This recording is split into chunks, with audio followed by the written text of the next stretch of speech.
Hello, a Better Lived Life crew. So I know most of you do not watch my channel for the political commentary, but that's what we are going to do today because the election is right around the corner and get out and vote, my friends. Get out and vote. So I did want to briefly touch on a couple of ideas with you all here, do my civic duty, remind all my friends and family, everybody who watches my channel, get out and vote. And I did want to touch on something because I am running into something a little odd. I still occasionally run into people who tell me that they don't know if they're going to vote. They don't know who they're going to vote for, or they start telling me who they're going to vote for, but none of their reasoning makes sense at all. So I want to touch on that base real quick. So we've got two contenders running for president of the U.S., Trump and Harris. And there's some other third-party candidates you can vote for if you want to make a protest vote. By all means, do you. But when we look at our two primary candidates, we know that on the economic platform, multiple economic agencies, business groups and such, those types of organizations, every time there's an election, they look at the policies, they do a computation, and they put out a statement about the effects they expect to have on the economy. So when I run into people who tell me that they're going to vote for economic issues, there's only one candidate, and that's Harris. Right now, the economic evaluations are saying that Trump's policies will shrink the economy by over $5 trillion. Trillion dollars. That's something you're going to feel. It's going to affect small businesses. It's going to affect your pockets. Now, they are saying that Harris's policies will cause about a $1 trillion, maybe $1.5 trillion shrinkage, but Trump's will create over $5 billion, and that's most of the conservative estimates. Several of them are even bigger. This is not good for your wallet. The second thing I hear is, they want to vote on law and order. Well, in this election, you've literally got a prosecutor and a felon. I mean, seriously. So you've got a candidate who has straight up basically said out loud he does not think laws should apply to rich people. He has flouted the law. He violated the Espionage Act. You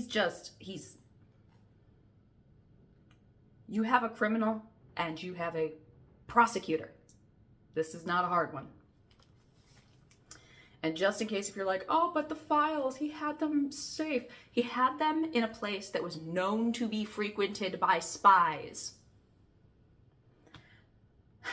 Then I hear, if you want a president that will put America first. And I understand that. It's been hard. We've felt the recession. We have felt the effects of COVID, and the entire world did too, but I understand. We want a president that will focus on our welfare. But here's the thing. That's not Trump.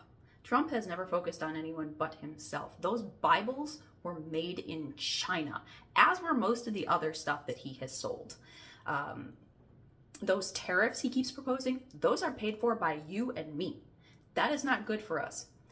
He defrauded the Secret Service, overcharging them for the hotel rooms when they were staying in his places to protect him. This is not a man that is interested in putting this country first. Now, then there are our traditional small government people. If you are concerned about the size of the government, Trump appointed individuals to the Supreme Court that basically said he can be a king.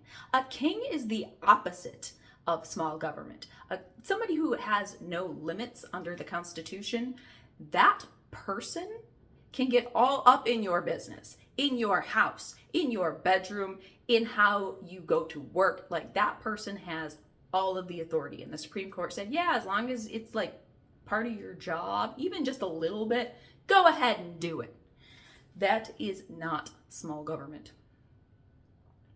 So if you think you're still undecided, I promise you, you are not. There is no logical reason to vote for Trump. There are only emotional ones. And we all are impacted by our emotions. I'm not saying that's a bad thing, but that's something only you can figure out. what is it that it's drawing you toward Trump or away from Harris? And if you search, you're going to find it something emotional. If you have loved ones that don't fit the conservative model, you need to vote to protect them. If you want to protect the economy, you need to vote for Harris.